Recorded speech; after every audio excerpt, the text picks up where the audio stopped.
This is the background reading of the paper for of Open Learning, Literature and Cinema, Unit 5.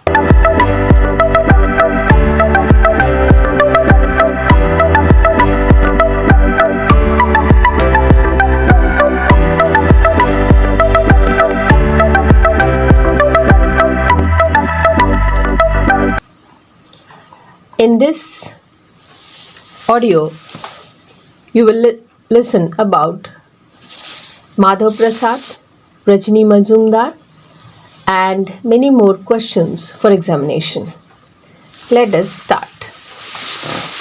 Just like literature, cinema too can be a reflection of society, a representation of our everyday world. It can also be means of artistic expression.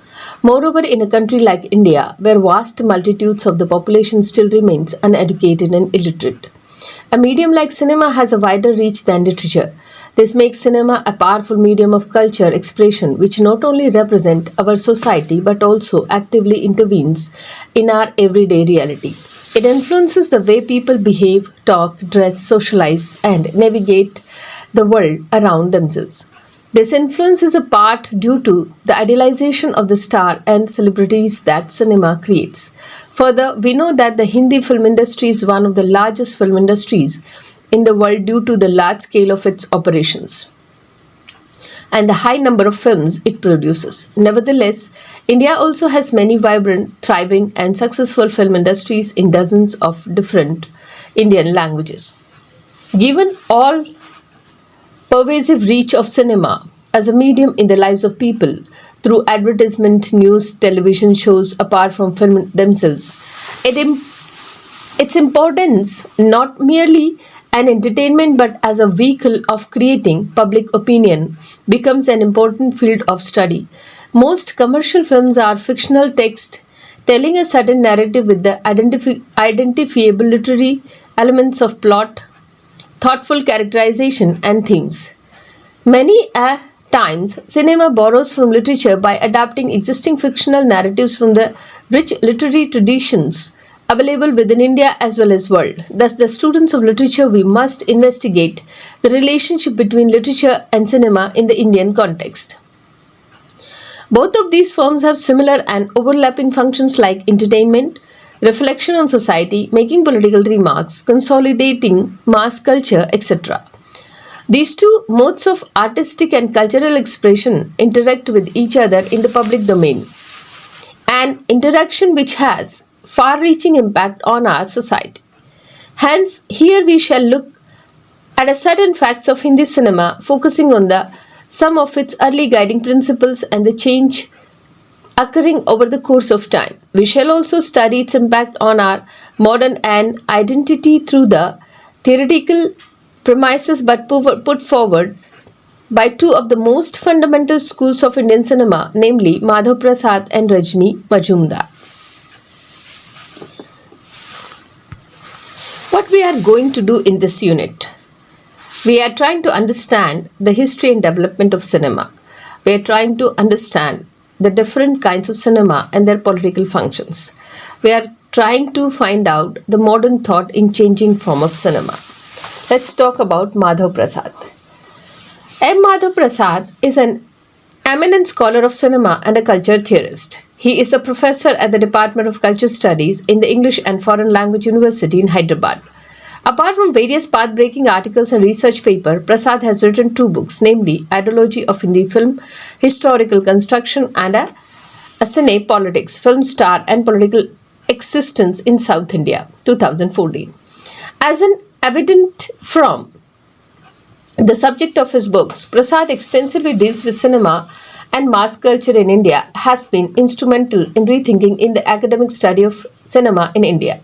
This has been done through the rejection of wholesale applications of the Western film theories to the Indian context. Prasad has formulated key theories and concepts in the study of Indian films which can help us understand the characteristics which set apart from other cinema from around the world. These differences in Indian cinema are analyzed by him through a look at the cultural tradition of India which precede the advent of cinema. Prasad theories are indispensable in understanding the state of Indian democracy, its politics, non-functional and social dynamics which generate its culture expression. Some of his important research papers include Cultural Study in India, The Struggle of Representation in Sartorial Modernity, and From Cultural Background to the Age of Imitation, among many others. Analytical summary. We shall now look at the chapter title The Absolutist Gaze, Political Structure and Cultural Form, Madhav Prasad's The Ideology of the Hindi Film's Historical Construction. In this chapter, Prasad unpacks the use of different forms, different format, plots and structure. In mainstream narrative cinema, the two major forms explored are realism and melodrama. In terms of style, these are two very different methods of the storytelling in cinema. The study is done to understand why these forms have a continuing popularity, both with filmmaking as well as the audience. The difference in the origin and development of these techniques in India compared to the West, specifically Hollywood, is systematically explained by Prasad in this chapter. The book itself is a Prasad's efforts to break away from the accepted Western notion of the superiority of realism as a form in cinema. Realistic representation is that which aims to faithfully depict reality by imitating as close as possible. Indian cinema is understood to have adopted a different form of representation in its early phase, namely the form of melodrama. In this modern mode of representation, the emphasis is not on being faithfully to objective reality, rather highlighting and heightened emotions. Non-realistic dialogue, larger-than-life mythic characters are the mainstay of melodrama. The mode of melodrama is seen to be commonly practiced within the Indian folk theatre tradition. With the advent of cinema, an incorporation of this theatrical mode into the domain of cinema was to be expected. However, as Prasad pointed out, the cinema of melodrama, rather than being seen as a different and an art form in its own right, as seen as an inferior mode of representation as compared to realism, Prasad also points out how this style is seen as non-yet cinema, and it has non-yet reached the supposedly higher and better standard of realistic representation.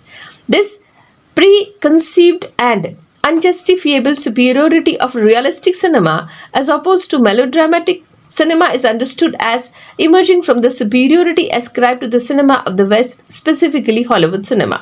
Prasad takes up specific example of melodrama as well as realism in Indian cinema in the second half of the 20th century to validate the merits of the melodrama as a complex artistic form in its own right.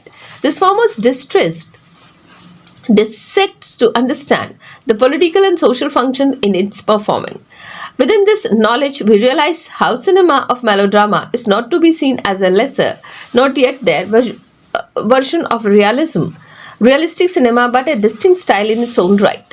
The starting point of this study is the time when cinema first arrived in India. It's during the British era. Dadasaheb Phalke, who is considered the pioneer of Indian cinema, made films which contain Indian mythological figures and their stories. These myths and legends thus place early Indian cinema far away from the realistic representation. Prasad takes up specific examples of melodrama as well as realism in Indian cinema in the second half of the 20th century to validate the merits of melodrama as a complex artistic form in its own right. This form is dissected to understand the political and social functions in its performing.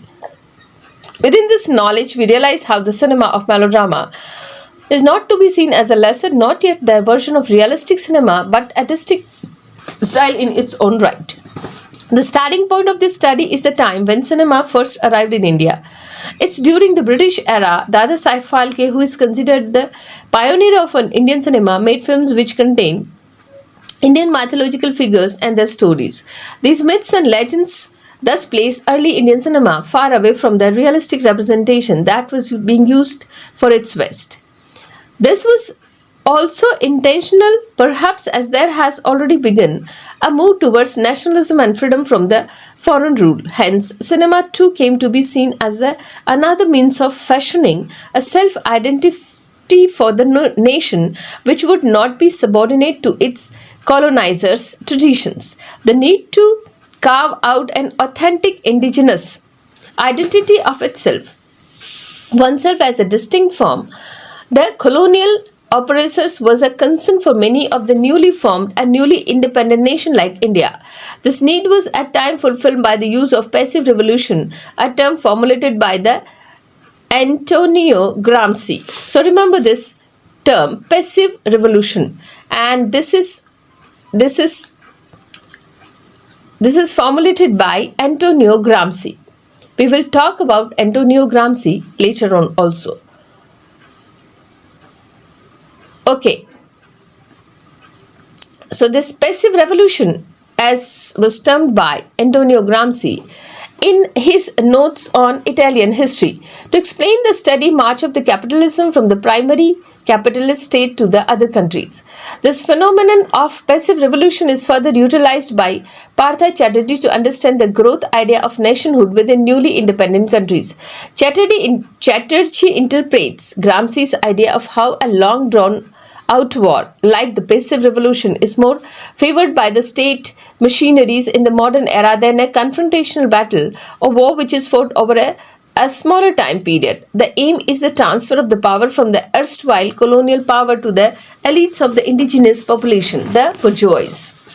And this in turn would further strengthen the reach of capitalism within the new nation state. Give this state of affair, Prasad brings up a central concern over study of the culture and artistic expression originating from this newly formed nation state.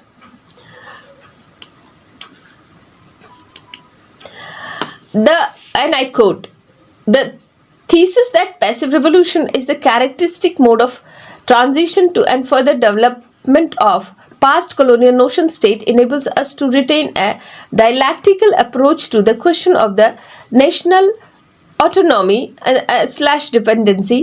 One of the problems faced by contemporary culture theory is how to balance the perception of the cultural autonomy of post-colonial state within the reality of the dependent state in global capitalism. As Prasad pointed out, due to the steady retreat in terms of economic and military political autonomy, these nation-states restored to asserting their autonomy in the cultural domain. Even though the spread of capitalism following the wake of colonialism seems like the new notion state of look like clones of the Western capitalist countries, and new nation-state try to find the cultural capital that already existed within their own civilization before colonial occupation. This cultural capital is expected to be the source of the cultural autonomy even if an economic and political autonomy is not achieved. Thus, the new nation state that began to fight the homogenizing tendencies of the global capitalism with its own cultural difference so as to be able to carve out a distinct identity of itself. This distinct identity of the new nation and rests on the creation of the new culture of the masses of its country. This new mass culture exists in the tussle between the pre-colonial cultural tendencies and the post-colonial capitalist culture tendencies. Cinema, specifically in the newly independent nations, is a part of this new national culture. One of the tasks of this new mass culture is to spread among the people certain ideas of citizenship and self-identity which help the nationalist project of the modern nation state. The nationalist project aims every person within the country to become a subject of the state, a citizen subject, while according to the law, every citizen is to be considered equal. Prasad asserts that the symbolic equality through the right to vote is contrary to actual inequalities among the citizens of the nation. These inequalities arise due to the differences of wealth along with their other factors. In India, there emerged a nexus between the elite in society and bourgeois and feudal class to jointly form dominant strata of society. This nexus had many effects on the cultural form in society, one of which is popularity of the feudal family romance, genre in Hindi cinema in the decades following India's independence. In the feudal family romance, Prasad finds a trace of realism as a style of narration alongside melodrama. The two ascetic mode combined to perform the ideological function of the Indian film culture, which is to aid formation of the modern nation state as envisions by the domain strata of society. Realism and melodrama. Rajni Majumdar. is a film theorist as well as an independent filmmaker. She has been teaching cinema as an associate professor at the Center of Cinema Studies in the School of Art and Aesthetics at Jawaharlal Nehru University in New Delhi. Much of her work is centered around the urban space of the city, specifically Bombay and popular Hindi cinema. This has been dealt with some of her major works such as Bombay Cinema, An Archive of the City, 2007, and Urban Allegories, The City in Bombay Cinema, 2001. She has theorized about the ways of understanding urban space usually through cinema.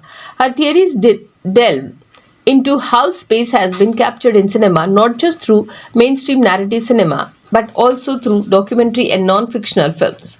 Moreover, her work has been instrumental in bringing much needed scholarly attention to the critical study everyday text of visual consumption, such as posters, advertisements, spectacles, occurrences on the streets, processions, etc.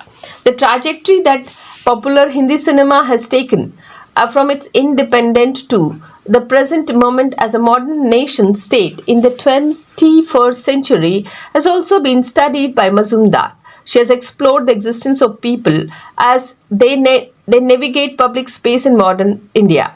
This can be seen in her research work like Memory and History in the Politics of Adaptation, revisiting the partition of India in Tamas.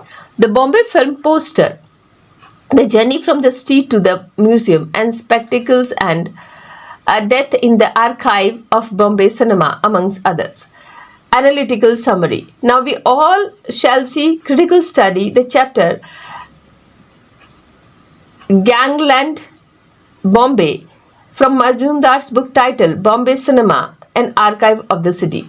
In this book, Rajni Majumdar aims to understand how Hindi films explore the common everyday life experience of people in society. She uncovers a tussle in Hindi cinema between tradition and modernity when it transitioned into the 21st century. Her study charts out the changes occurring in Hindi films from the last decades of a previous century in 1990s to the early 2000s. In her book, this transition is mapped out through the changes not only in the films but the changes occurring out in on the street in Bombay, in the real work surrounding the film industry. Bombay, the city which houses the Indian film industry, has undergone many changes since its early development during the colonial times, as well as through the various phases of social political changes occurred in post-independent India. Majumdar thinks of the change occurring in our cultural expression, namely in our literature, cinema, and art, as being symptoms of the larger change occurring within the society pertaining to economic and political changes. These latter factors has a newer organizations of the people into communities of the different classes, caste, religion, who inhabit the city or migrate to it. They occupy the urban space in interesting new ways. As a city overwhelmed with its expansion and popular explosion, Bombay presents an interesting case of understanding community formations, people's interpersonal interactions and social behavior, which they are influenced heavily by the restrictions of the physical space available. In this study, the goal is to look at how its urban city space, the public as well as private spaces, it depicts in the cinema through the particular instance of Bombay representation in films. In this chapter titled Gangland Bombay, the largest study of how Bombay space are represented in cinema is being narrowed down towards a discussion of crime, criminal activities and people committing them. In the city, Majumdar asserts the need to go beyond the merely physical exploration of the space and understand the psychological life of the city. The psychological pulse of the people in the city cannot be gauged by merely seeing the clean, sanitized pictures of the city that we are often shown in filmy drama films.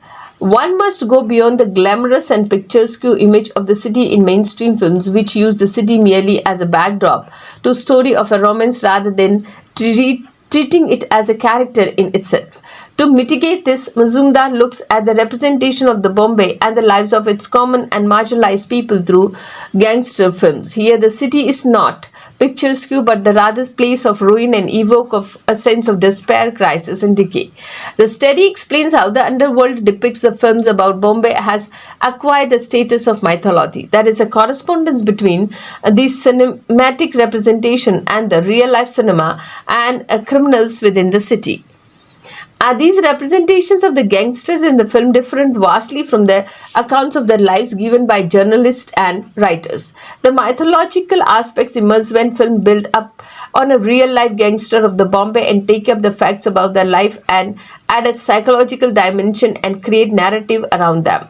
And opposed to new and true account by journalists, film consists of fictional narratives which are not acquired to be restricted by the known fact about these criminals. Films thus imaginative create a mythology of the underworld which is imbued with an emotional and psychological depth. The underworld depiction operates on a sense of reality that is more felt than seen.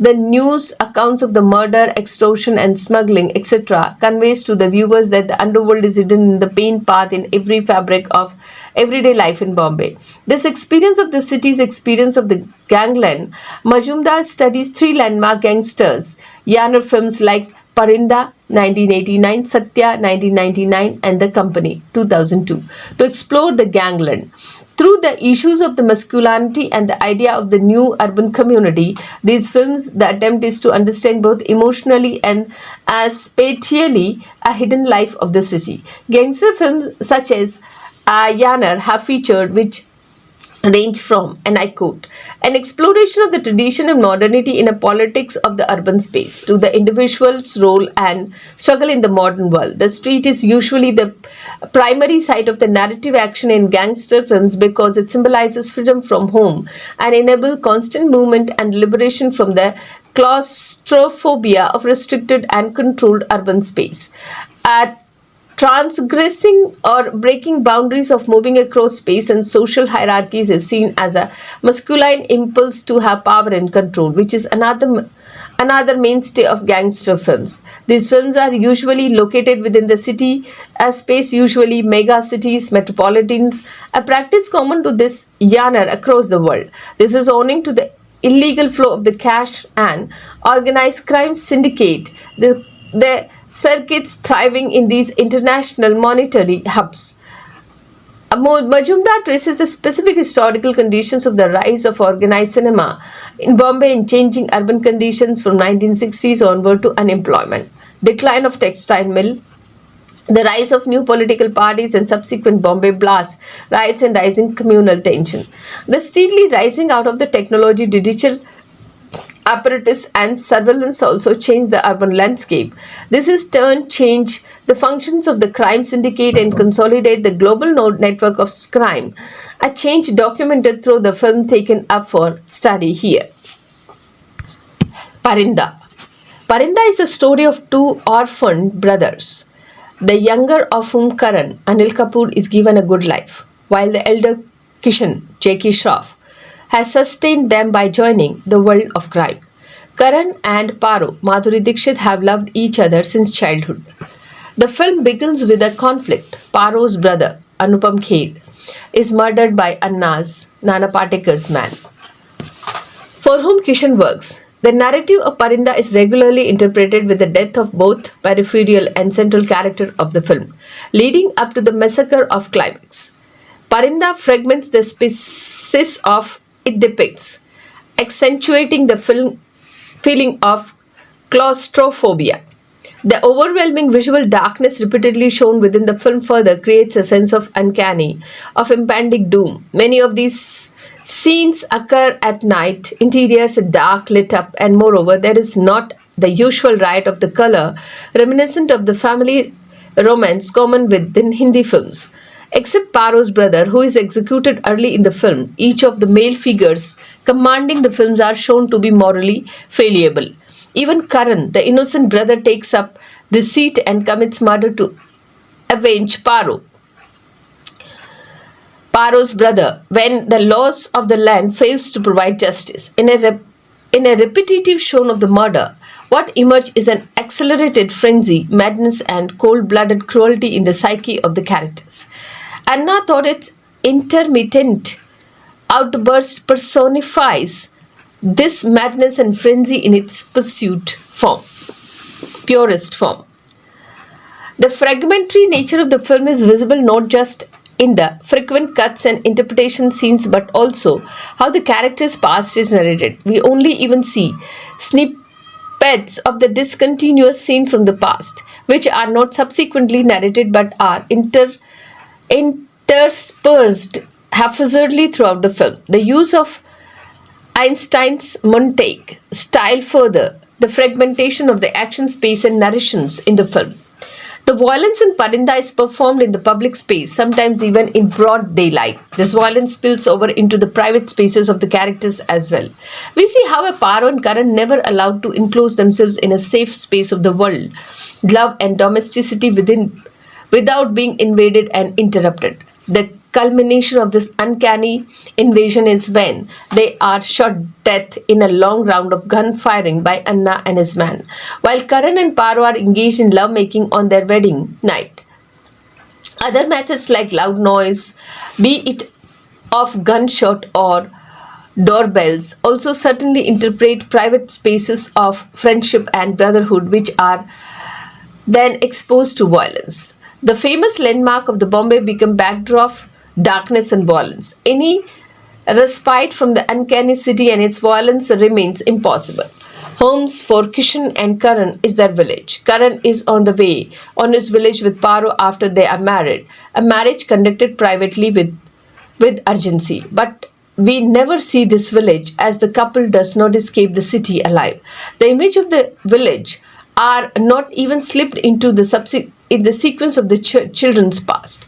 Home thus remains an imagined space which is unknowable. There is no space from the city of violence and death.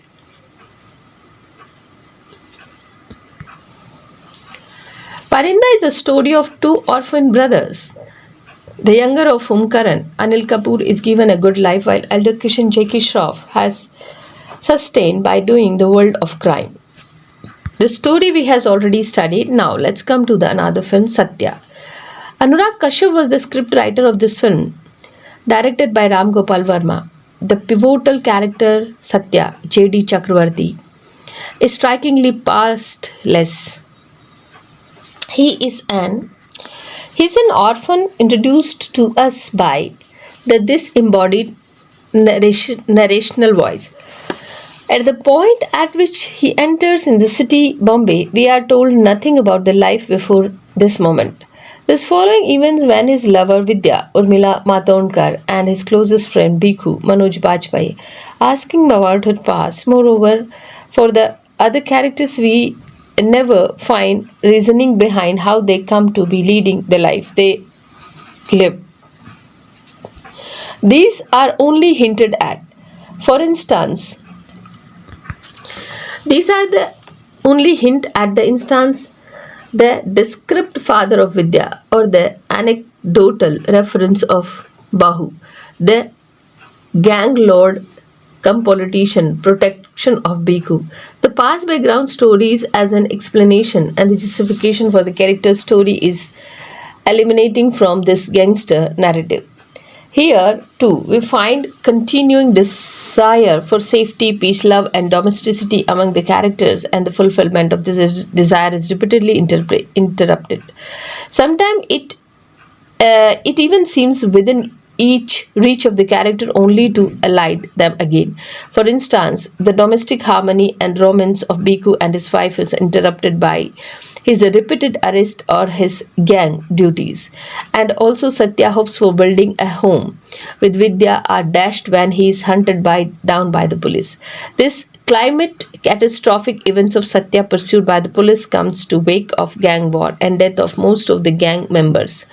Save from leaving us in the wake of us from the clues that this cycle of the violence is to be repeated. Violence like the shooting of the film producer occur out on the street in Plain Street. The hitmen on the run from the scene of the crime traverse constricted space, slums, chawls, alleys, LAs, etc., wherein banal everyday activity are being carried out. The act of the violence blended into the everyday life of the underbelly of the city. Majumdar explained the idea of residual city. This constitution constituted of the space that are not incorporated within the planned design of the city. These spaces left over from the unwanted residues, which is similar to the fate of the people occupying these unmapped spaces. Cities are formally planned for the people who may legitimately occupy these planned spaces. This excluded the residual people, the migrants like Satya, who do not have the means to exist either legally or illegally within the planned and sanctioned urban space. The constructed space these people occupy are overcrowded with similar out people. The one room flat occupies Satya and with their family within the overcrowded chawl is an example. These interior spaces as well as streets of the Bombay are not depicted with the overwhelming darkness, leading to the sense of the uncanny as we see in Parinda. Rather, there is an overwhelming shabbiness and encompasses all the space in Satya. This was done intentionally by cameraman Gerard Hooper, who used very little artificial light and followed a documentary style of capture the thriving city in all its claustrophobia and delirium within the attempts at beautification. The cameraman Gerard Hooper, who used very little artificial lighting and followed a documentary style to capture the thriving city in all its claustrophobia and delirium without any attempt at beautification. This form of realism steers away from a romanticization or sentimentalism of poverty, which made Satya stand apart from similar film about gangster and life in Bombay. The realism, however, is not entirely restrictive. There are songs like Kallu Mama, wherein a tableau form of staging is done. Similarly, romantic songs between Satya and Vidya also interpret the action of the film to represent emotional dimension of these characters, carving out space of friendship, brotherhood, love amidst the constant onslaught of violence and destruction in the brutal city. Company. This Ram Gopal Verma film tried to chart out a globalized network of crime as opposed to the very contained crime organization within Bombay in Satya. While Satya dwelt with the lives of street-level gangster, Company tried to chart out the operations of the top tiers of the crime syndicate. This allowed for the depiction of the use of technology as a major facilitator of the criminal transactions. The characters are not always located within Bombay. Actions also occurred in Hong Kong, Switzerland, and Kenya. Mazumdar asserts how moving on from modernity in the previous decades, in the 21st century, the space of the city is postmodern. Space is a mapped virtual rather than through gritty image of topography of the streets of Bombay.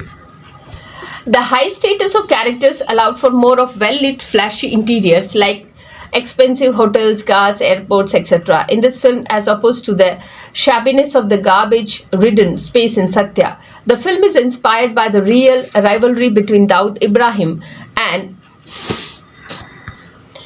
Chote Rajan. Chandu Vivek Oberoi joins Malik's Ajay Devgan's gang, and together they garner power enough to unleash terror on the streets of Bombay. This film, unlike the previous two, looks at the criminal organizations as a regime where individuality is subdued into the corporate structure. Individual deviances from the set course lead to severe punishment, thereby maintaining the totalitarian structure of the syndicate. This is very reason why leads to the central conflict of the film as Chandu begins stepping out of line. He moreover begin gaining power within Malik's gang and present a challenge to the head of organization. This narrative of male aggression leading to a conflict were ideated by the script writer Jaideep Sahani based on the rugged street student politics combined with the organized world of commercial advertising. Furthermore, as the gang's operations grow and become more global, technologically presence, Technology's presence becomes more pronounced as action are controlled remotely from different locations. And instances of this is found in intercutting sequences of planning and assassinations of the Maharashtra CM between Chandu, who is on the spot, and Malik, who is in South Africa. Phones operate both do commence as well as hamper operations. In keeping its with Postmortem Band, Company is a film which does not attempt a heightened realism. The representation is self-conscious, aware of the techniques and form being used to tell the story, that also of the historical use of these techniques in other famous gangster films. Company also distorted the visual representation of the city, thereby forging pretense of the realism and unmediate reality playing out on the screen. Space is explored via a camera perspective that defies the acceptable framing of the ordinary lens, expanding the frame on the sides, distorting perspective, and creating imaginary horizons. The camera adapts the role of protagonist whose vision is playful and angular. Through this angular vision, we enter a range of urban spaces where distortion is spectacularized to evoke dread, decay, and pleasurable engagement with commodity aesthetic. Moreover, the movement of the actor body, stylized deliveries of the dialogue, and how they inhabit space also self-consciously mimic the performative masculinity and mannerism of the gangsters. These films offer a different look at the space of the non-city, familiarizing it to the viewer. Due to the different ways in which the character and their past are represented, along with the criminal brutal activity they perform, there exists an ambivalence of the identification for the audience. This ambivalence, Mazumdar asserts, is a key factor in gangster and crime films. The ordinary rule of legality and morality are challenged in this genre, and viewers has to renegotiate one's own identity, subjectivity, and one's relationship to the space one inhabit. These narratives provide a form to question and understand better the modern condition of living and psychological terrain that it provokes. The questions we can formulate is: what is the significance of the term residual with respect to urban space and its population? How do gangster films navigate the urban space differently from the other films? What could be the reason for the viewer's ambivalence towards crime narrative? Summing up, we have taken a look at certain aspects of Hindi cinema's trajectory since its early days. The distinctness of the cinema in respect to its form, style, and methods of narration is discussed by Madhya Pradesh through the cinema of 1950s, 16s, and 70s. Madhav Prasad, Ranjani Mazumdar takes up discussions of the new path Hindi cinema began taking, the discussions in films from 1990s and early 2000. The style of Indian cinema results out of the pre-cinematic traditions of the art, namely it theatres, folk performance, oral traditions, and painting, literature, etc. It must, however, not be asserted that Indian cinema is completely different from Hollywood cinema. A cinema of the West of the other countries being a post-colonial notion, certain themes related to nationalism, culture, and certain political functions of cinema remain common in the cinema of India and other post-colonial nations, as also albeit being used to articulate indigenous culture and artistic expression. The technology of the filmmaking and its technical apparatus arrives from the West, beginning along with it. Certain rules of cinema did not arrive to India as a blank slate, but already had a practice of certain codified means of capturing space and reality, specifically in the mode of realistic cinema. We have seen how, combining the modes of realism and melodrama, Indian cinema crafted a distinct cinematic identity of its own. The style, moreover, develops out of some political compulsions within the newly forming post-independent society. Thus, we see the ongoing tussle of the society negotiating traditions and modernity, and interesting expressions of this tussle in cinema. So, questions for examinations are: give an overview of the genre of the feudal family romance in Hindi cinema. Differentiate between realism and melodrama. How do they deal differently with the questions of expectation and meta language. Why is the gangster of the film important in capturing urban spaces? Describing different ways of understanding ideas of home and the past in gangster of the film. Hindi film creatively negotiate traditions and modernity. Do you agree? Justify your answer with textual example. There are certain things which we need to be very careful, and these are the reading list which I am going to give you. So if you happen to see these books, these are significant for your writing answer. Partha Chatterjee's Indian Cinema, Then and Now, India International Center Quarterly, India International Center. Then Ranjani Majumdar, Terrorism, Conspiracy and Surveillance in Bombay's Urban Cinema, Social Research. Then Ashish Nandi, the popular Hindi film Ideology and First Principle, India International Center Quarterly. Brinda Bose, Modernity, Globality and Sexuality and the City, a reading of Indian cinema, The Global South. Purabi Ghosh Roy, Cinema as Social Discourse, Proceedings of the Indian History Congress. Then Ranjini Majumdar, Bombay Cinema, an Archive of the City, University of Minnesota Press. M. Madhav Prasad, Ideology of Hindi Cinema and Ideological Construction. I am Madhav Prasad, Stanford Humanities Center. Then these are the further readings you can go for. Ajanta Sirkar of Metaphorical Political Bombay Films and Indian Society, Modern Asian Studies.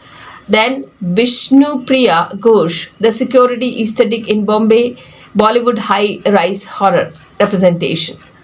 Then Ranjini Majumdar, Figure of the Tepori, Language, Gesture and Cinematic City, Economic and Political Weekly. Shyam Banagal, Talkies, Movies, Cinema, Indian International Center Quarterly. David Chute, Gods Walk the Earth, Idiom and Archetypes in Indian Cinema Today, Film Comment. Ravi S. Vasudevan, Film Studies, New Culture, History and Experience of Modernity, Economic and Political Weekly. Megha Anwar, Cinematic Clearness, Space of Poverty in Hindi Cinema, a big budget production, The Global South. So these are the writings which you can see, and this is what the more information you can get from your study material also. Kindly listen this audio again and again, share it with your friends, and please subscribe the channel Dr. Anju Gurava.